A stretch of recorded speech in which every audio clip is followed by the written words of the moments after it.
Hello again. We are Southeastern 14. I am Chris Lee, joined by Blake Lovell and Max Barr, here for the mailbag edition for SEC Basketball. Can't wait. These are always fun. Before we get into the mailbag and answer your questions, it's playoff time. The road through Vegas goes through Baltimore and San Francisco.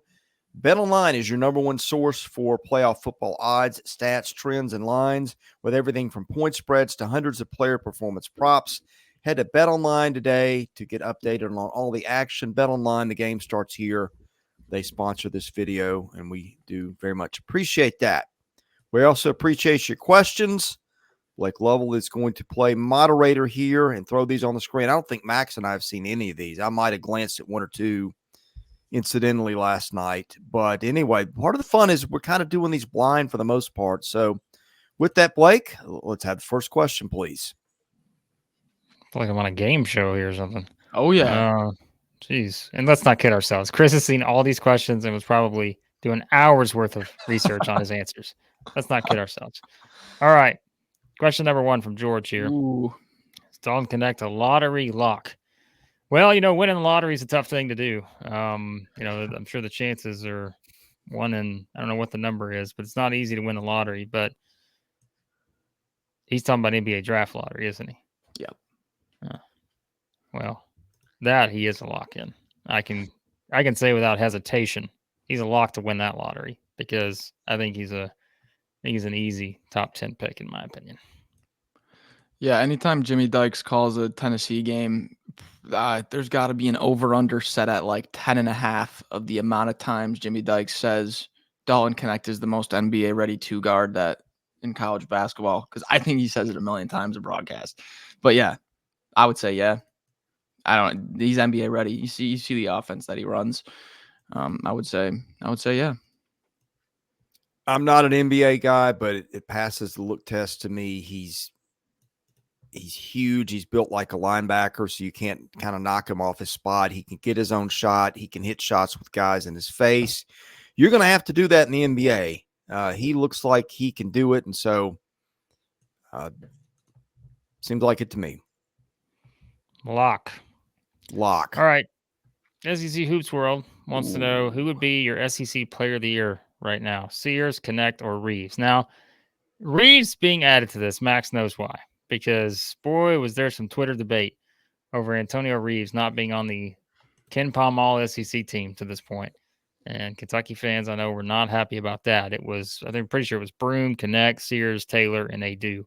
Mm-hmm. There was no Antonio Reeves on there for the all Ken Palm team. But of course, Ken Palm doesn't pick the SEC Player of the Year.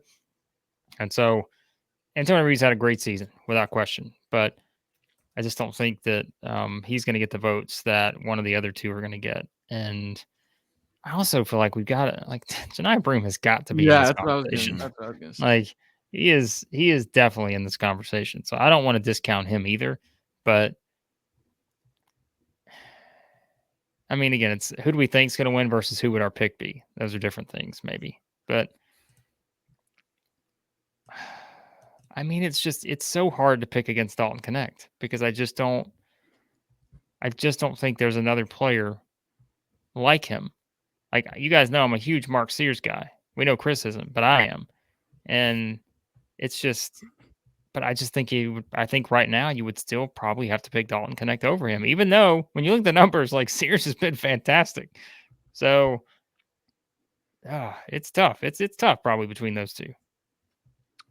Yeah, I think Broome's got to be in there just because of the numbers he puts up. I think, what does he have? 2 double-doubles in past 3 games, something like He's that. Averaging a double-double, right? I mean, Broome's got to be there, and his defensive presence too. Broome's been amazing on defense. That Vandy was afraid to go in the paint because of Broome. But my pick right now would be Knecht, just because. I mean, he's averaging over 30 a game in his last 6 games. I mean, that's crazy. But Sears is as MVP-ish as it gets, I feel like, for his team. I mean, he just willed them back to the win against Georgia. My pick would be Broome full season, but if I had to do it right now, I would say Knecht.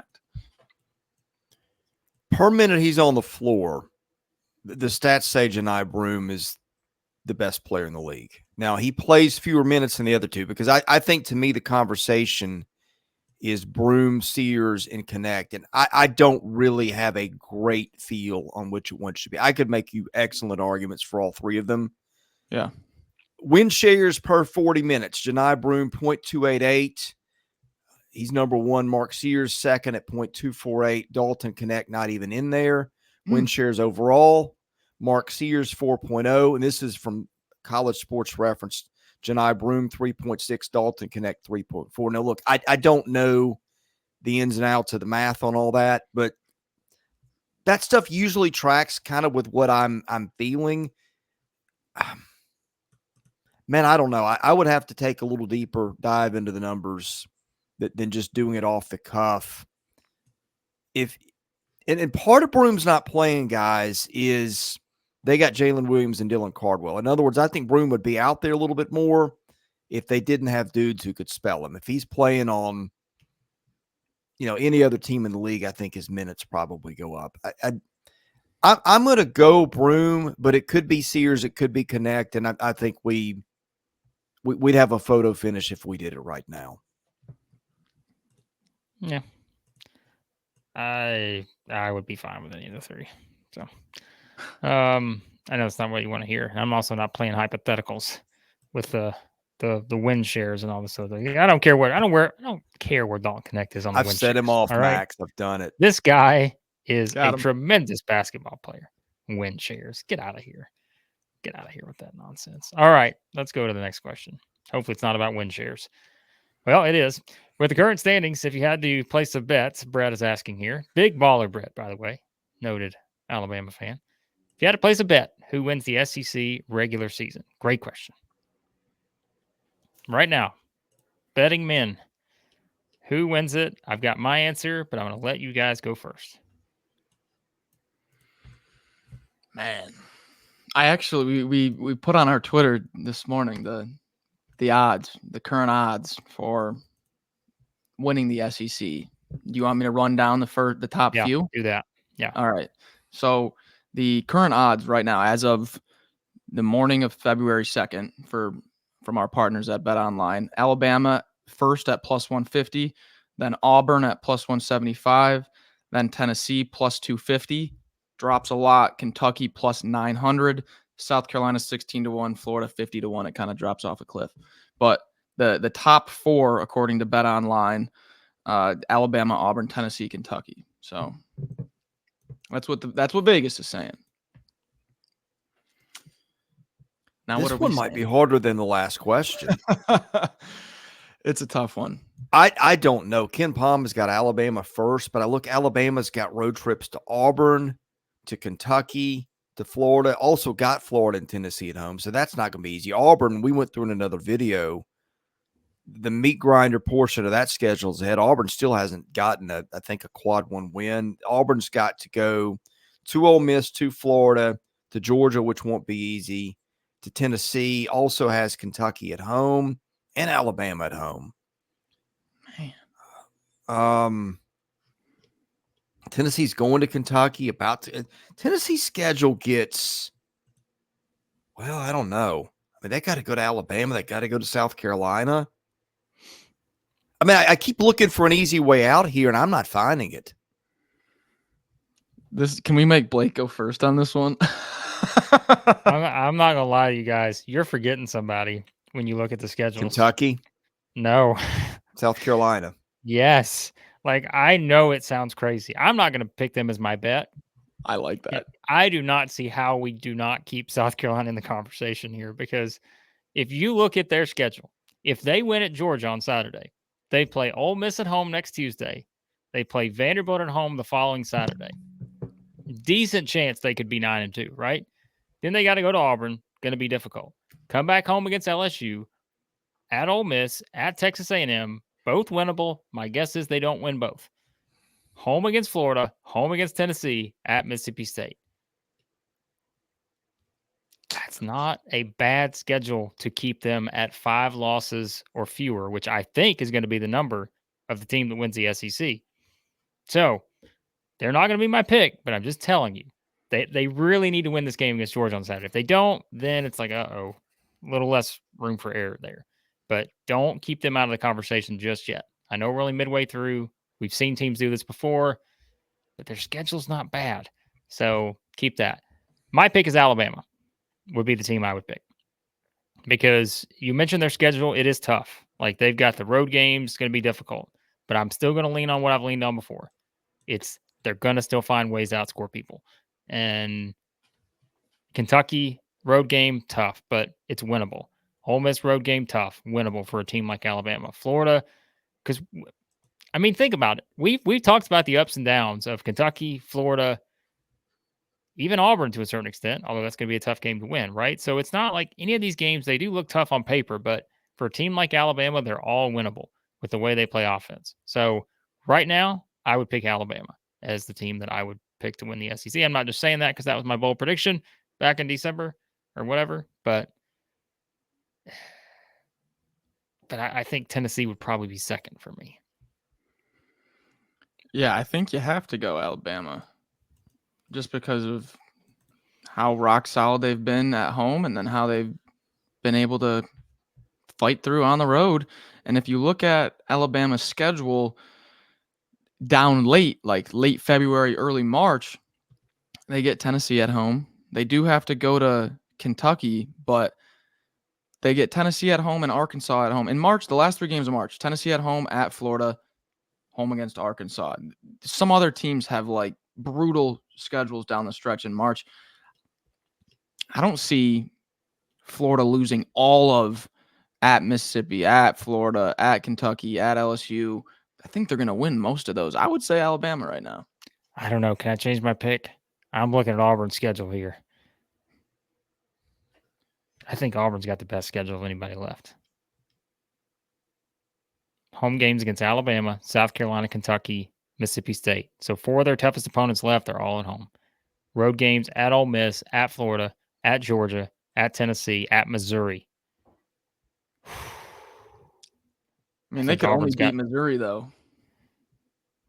I think Auburn's got the best path, but I'll because I'm certainly not going to change my pick from Alabama to Auburn. What would happen there? But I think Auburn's got the best path to winning the SEC right now. How about this? The game Wednesday, 7th, that'll be my answer. Whoever wins that game.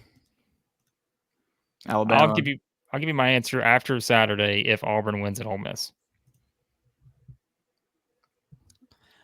I think Blake is dead on with this stuff. I think Alabama is my pick. I think Auburn has a more difficult schedule. I just like Alabama's ability to score from so many places. The defense is getting better, as we've discussed.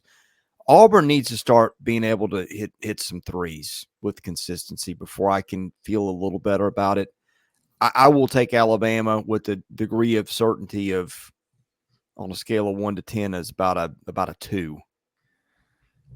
That game on Wednesday now is. See, I think Alabama's going to lose that game and win the SEC.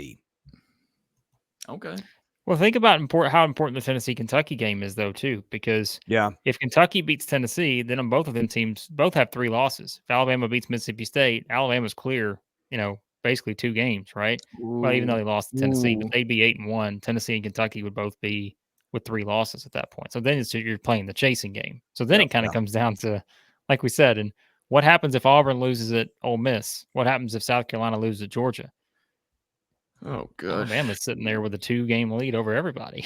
Well, it's a lead already. Alabama's 1 full game ahead of everybody. Plus, what did Nate Oates remind us in Birmingham? Hoover. I have no idea. Well, hey, we've won this thing, 2 of the last 3 years? Yeah. Well, interesting setup here. Mountain Saturday's Brook, big for the standings. Saturday's big for this race here. Oh, yeah. So, all right. Great question. Number 4 here. Daniel, I know what this is. With Mizzou's season basically over, what has to be the goal for next year? Because Gates has lost a lot of his positivity and he can't have another season like this. He definitely can't miss on the portal again. Well, you guys know my response to this. I don't think he completely missed on the portal. He just happened to bring in 2 guys who got injured. And I don't think that's completely on Dennis Gates for that. But yes, they have to build a better roster. I don't think there's any question about that. I'm not gonna argue that point. So Yeah, I mean, imagine Grill and Tanjay don't get hurt, and think of all the close games they've played. If they have those two guys, I doubt they're 0 for right now. So it looks bad in the moment, but in hindsight, you can, like we've said, you can look back and say, well, look at what this team expected that they would have, and look at what they have right now. So if he does it again, though, then it's like, oh, geez, stop picking players that keep getting injured. I mean, but you can't blame them. look at the class he's got coming in next year. I mean, combine that with they're going to bring in transfers. There's going to be some guys they bring in, and let's just call it what it is. There's going to be some guys on this team that are not going to be on the team next year. So, yes, if they were to underachieve to this level next year, then I understand. Then maybe I got to give Dennis Gates a call.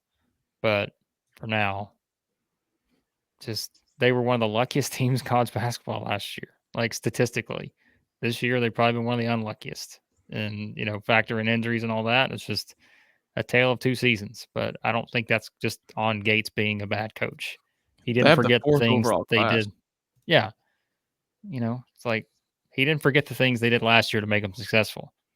They just have not had the roster to do it. And yes, that's partly on him. He's got to build a better roster, but at the same time, injuries happen, and he took out two of what could have been your top 4 or 5 players. So just wait until 7 foot, 300-pound Peyton Marshall comes to town.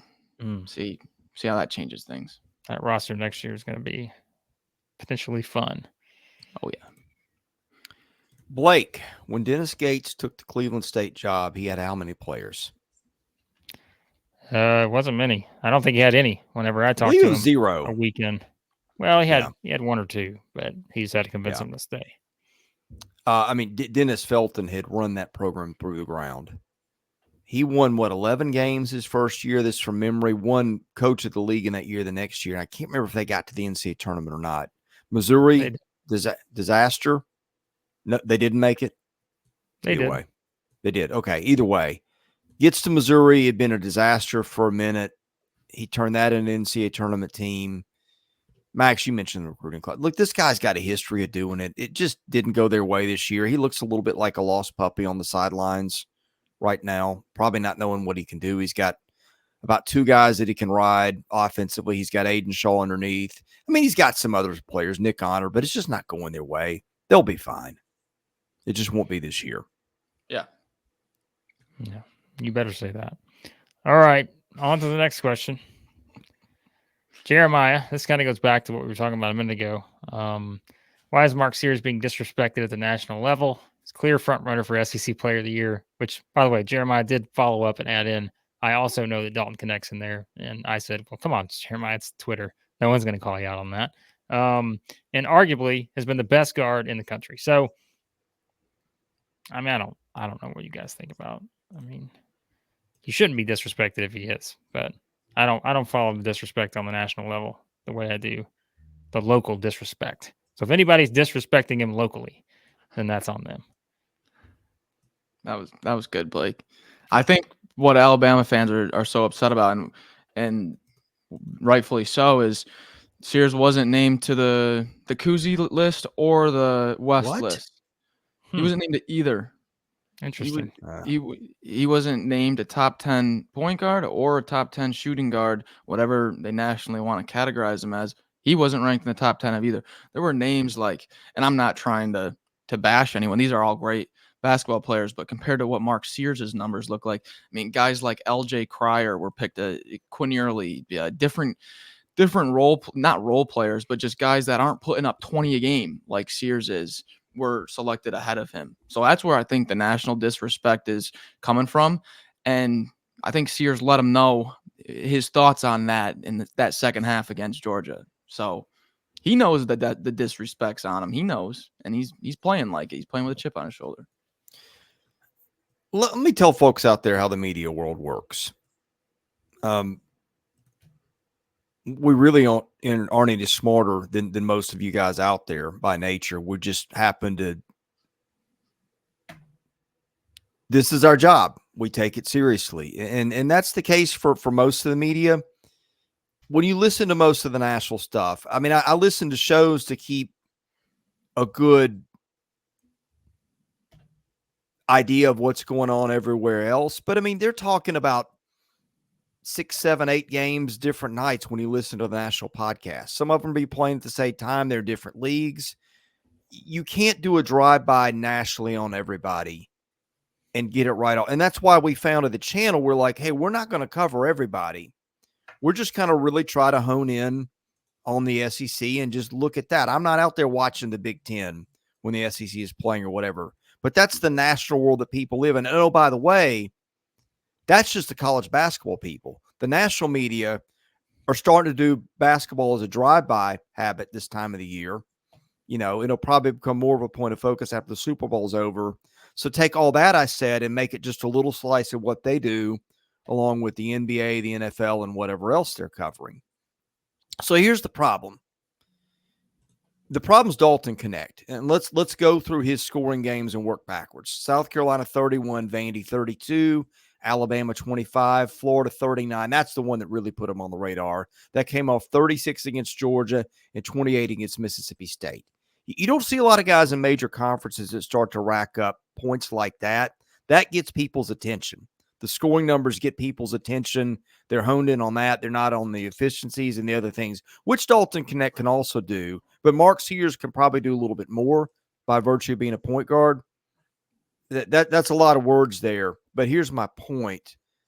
I think that in addition to that, Dalton Knecht is getting a lot of NBA love. That's at the top of people's list. People like us scan mock drafts, see a guy whose stock is rising. I just think it's been the avalanche of performance or whatever you want to call it that Knecht has put up. The scoring avalanche lately has gotten a lot of people's attention. I think a guy like Mark Sears has gone a little bit overlooked for doing other things. And I just think that's the world we live in, where it's a quick soundbite world, and what he's doing is getting everybody's attention. But I think Mark Sears and Janai Broome, as we said, are right there with him. That doesn't excuse them not being on those lists, though. They don't. Play I agree. I think, but I think it points to the other stuff. I don't think people are paying enough attention. Yeah. I mean, how many times do we see national awards or rankings? We're going, that's ridiculous. I mean, the Heisman, they get the Heisman wrong. It's a little thought. I'm not going to give you my thing, but I just don't think.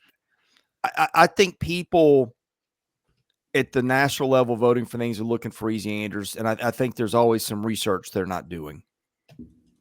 Well, yeah, I don't know what they're missing. I mean, he's the second and third best player in the SEC. So if you're scanning over him to go to someone else, I don't know what you're missing at that point for awards and that kind of stuff. But anyways, all right, let's get back to negativity here. Sam, speaking of Dalton Knecht, Dalton Knecht scored 31. The rest of the team scored 28. Knecht was 11 of 24 for 46%. The rest of the team was 10 of 34 for 29%. That is all. Thanks. Well, you're welcome, Sam. You're welcome. Of course, this refers to the Tennessee-South Carolina game. But yeah, I know Sam's frustrated. He's tweeted at me for years about the frustrations with Tennessee's early exits in the NCAA tournament and such. And we're trying, Sam. We're trying with this team. But unfortunately, they had one of those games against South Carolina. Don't turn it into two against Kentucky. But, yeah. Chris, I assume you had some kind of advanced stat here to quantify what Sam's saying. I'm interested in how Sam arrived at his Twitter handle, because that's a lot to remember there if you're Sam Smith. But, no, my answer is simple, and I think we said this on a podcast. Everybody's watching what's going on. Everybody knows they need to get scoring from other places. If I know it, and Max knows it, and Blake knows it, Rick Barnes knows it, they've got other guys that can get points. Sometimes you just have that game. Every team has got a worse game of its year. We may have just seen that out of Tennessee. I think that you will see some adjustments going forward. I would be shocked if Dalton Knecht is getting half of Tennessee's points every night here and from here on out. Yeah, it was just I think Santi said it in his post game presser that just it made it tough when the shots weren't falling early on and playing against a team that plays as slow as South Carolina. It was really hard to get into a rhythm, and they just kind of deferred to Knecht. But we've been having this conversation the past week or so about the support around Knecht and how it has to be there, and if it'll ever show up, because it hadn't to this point, really. And yeah, I mean, stuff happens. You have off shooting nights. South Carolina's a top 25 team with one of the best defenses in the SEC. Is it concerning that, you know, Tennessee fans are kind of having PTSD of the rough offense? Yes, but also remember last year you had an adjusted efficiency around 70, and this year you're right around top 30. So it's like, is that a little bit concerning? Yes, but it's against the slowest team that plays just stuck in the mud pace with a very good defense, and the shots weren't falling early. I think it was kind of a perfect storm there. All right. I hope Knecht scores half his team's points on Saturday. That's all I'll say. Fantasy purposes, I need him scoring that many. All right, back to more negativity. You guys you're really bringing me down with this negativity here. All right. Rambo Mizzou. We answered the question of his question, not mine. Why does Missouri suck? But he also says it thinks it's fair to ask, why are they the worst Power 5 team in basketball? Well, you better believe I got a promo ready for you because I knew this one was coming.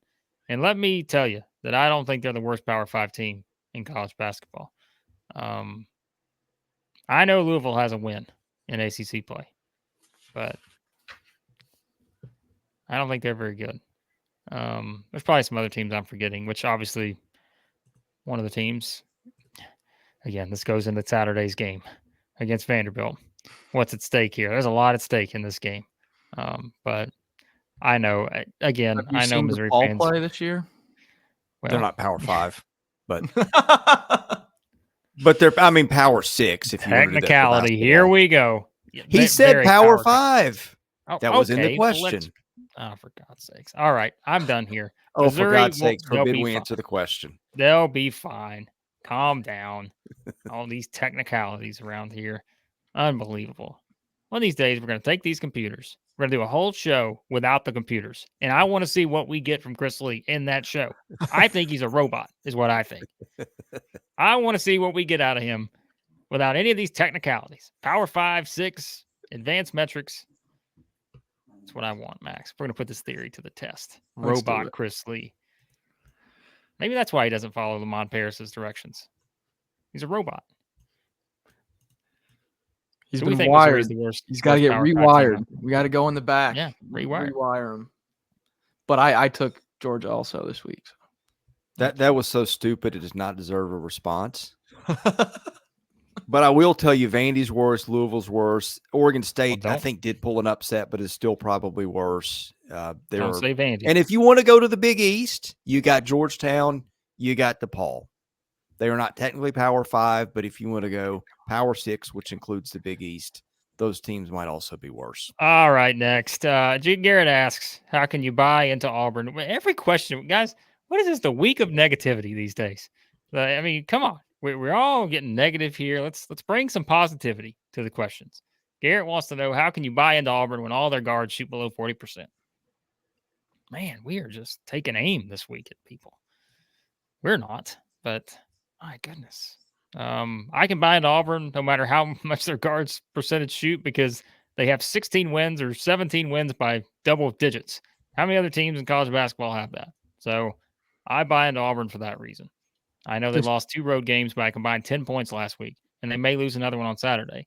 But they, again, have 17 wins by double digits this year. So I'm okay with buying into them for now until they give me a reason not to completely, think that they're still pretty good. So does Trey Donaldson shoot below 40%? I don't know. I didn't fact check. I think he's above. Might be a little bit below on. You need a computer to tell you that. Those are just been prohibited. I mean, yeah, that's what we've said. The concern is with this Auburn team, especially on the road, And I've said it down the stretch late in games when it's really close and you need a basket. I don't trust these guards right now to go and get me one. But how do you trust Auburn or buy into Auburn when their guards are going through a shooting slump? It's because you have one of the best big men in the entire country. That's what my answer would be.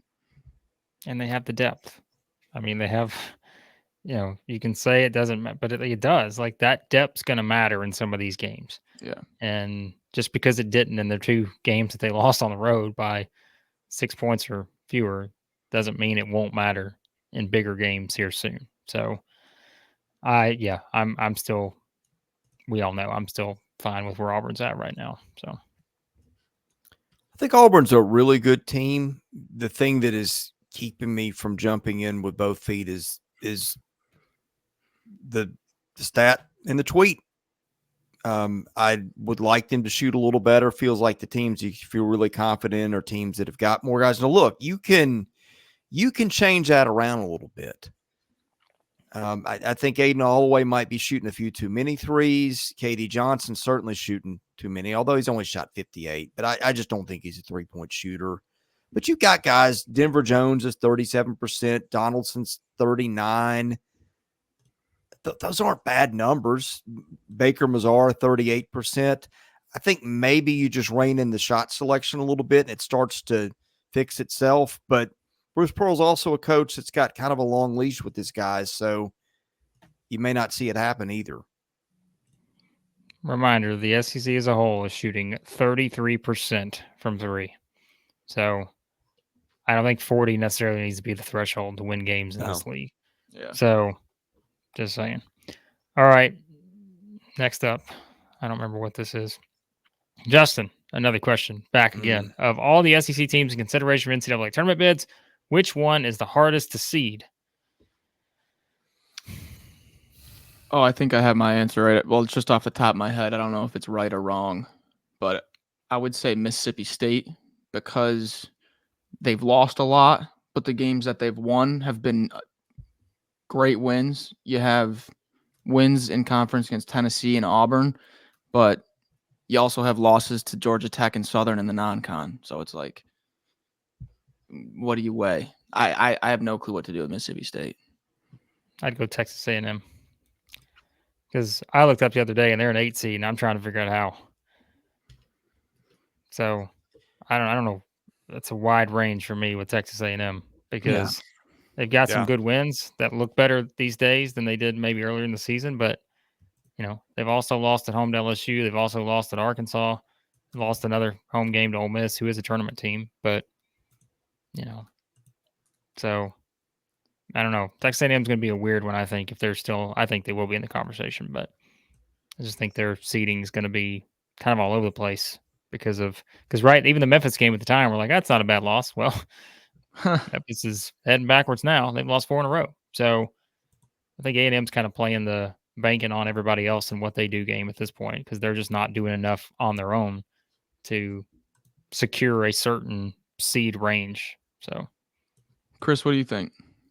I think A&M's a good answer. That's one of the first places my head went. But I think A&M's going to be a case where they're either in as an 11, maybe a 10, or not in at all. I don't know that the range of seeding is going to ultimately be huge. But here's one, guys, because I don't know where you see this team because some of the stuff's all over the place. The net, Blake's favorite thing, has got South Carolina at 41. ESPN Strength of Resume has got South Carolina at 9. South Carolina's only lost 3 games. If you seeded South Carolina right now, the computers say this is a 10, 11 seed, but you cannot put Carolina there. Now, I don't think Carolina's a 2 seed or a 3 seed either, but that's a pretty wide range of possibilities, guys, and I don't know where that would settle if we put Carolina in the tournament and played it today, which certainly Carolina would be in it if we did it today. Lenardi just updated his bracket a few minutes ago. He's got South Carolina as a 6. Okay. Woo! So he split the difference. Could we see South Carolina get a top 5 seed? Yeah, because they're going to win the SEC. So, all right. That's some interesting answers there. All right, we're going to finish with this one. And this is really the one that everyone came for. Hayden asked the hard-hitting question that we must answer. Why is the Southeastern 14 kiss of death the greatest jinx in the universe? I'm going to tell you, I'm going to give you my answer, Hayden.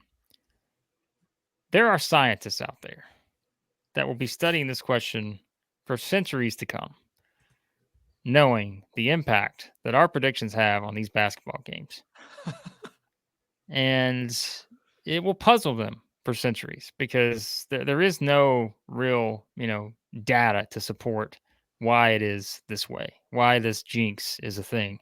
Not even the net rankings, the computers, not even they can tell you. And when they can't tell you, what do you have, right? What do you have left? So I'm not sure why it's the greatest jinx in the universe, but again, it's the power that I hold as the third picker of the group. And everything, these guys have no pressure on them, none. So they like it this way. They like me being the guy that picks third. So, Chris, what are your thoughts? If the man who is really responsible for all this, which he just admitted to, doesn't know, then I don't know how I could tell you. Yeah, I don't. My only answer would be normally you want to, and coming from a betting standpoint, you want to fade the public. And if all three of us are all agreeing wholeheartedly that something's going to happen, it's probably not going to happen. But also we have a tendency, I think, to just side with the home team. And yeah, I mean, it's basketball. The home team's not going to win every single game. So a lot of times when a road team gets a win, we all kiss the death note. So yeah, I don't know. you play the percentages. The home win percentage in the SEC right now is 63%. So if you play the percentages, you got a much better chance of getting it right. But I also think there's a scenario where we should just go a week without watching a single SEC basketball game. And we should just pick all the games. And we should just see, hey, is there a better chance if we don't watch the games of us getting this right? Maybe we just make up stuff. Maybe we just give our game reports on Saturday and just say, hey, here's what happened. And what if people didn't watch the game? They tune in. Way like, off. Wait a second. What? That didn't happen? What are you talking about? Well, let me tell you, Tennessee 102, Kentucky 28. It was the biggest lopsided victory in the history of sports. But I don't know. Like it's the whole NCAA tournament filling out a bracket thing, right? The people who usually win the bracket are the ones who haven't watched a game all year. So we can't explain it. It's just it's sports, man. It's SEC basketball, it's sports, and yeah, I don't know how we continue to do it, but for the teams we pick against, boy, they really applaud us for our hard work in picking against them, which is why South Carolina fans are gonna be furious at me this week for picking them to beat Georgia, probably. So I think the serious answer, there's just a lot of parity, guys. We've talked about it. There's just about any team any given night in this league can give another one a fight. I think you can kind of, you got three at the bottom that are lucky to be in the game late right now. But the other 11, they're all pretty competitive. I think you're seeing it nationally. You saw what Georgia Tech beat UNC the other night when Nebraska just upset Wisconsin last night. I mean, this is happening all over the country. I think there's a lot of parity due to the portal. And yeah, sometimes it seems like, guys, when we see a line that's 5, 6, 7 points anymore, that almost seems high. And then it seems, well, okay, that's kind of seems obvious, and we'll go there. And then we look up and the other team won. Yeah, I was just going to say, as far as odds are concerned, like I think the only times that we get double-digit spreads is when you catch Vandy and Mizzou at home. I think Alabama was double digits against LSU at home. But other than that, if you're playing, I mean, I'm just looking at the conference standings. If you're playing Mississippi State and up, you're catching a single-digit spread no matter where you are. Yeah, so that's another reason why. And also, we can't see the future. As I continue to point out, that also does not help that we are not able to accurately see the future. Yeah. I would like to change that, but we can't just yet. So, you know who can see the future, though? Lamont Paris. Well, yeah. That's true. Duh. I mean, that's... We will discuss the future once it has become the past. We do that usually late night on Saturday nights. Yeah. What a phrase I that just blew was. Blake's mind. Wow.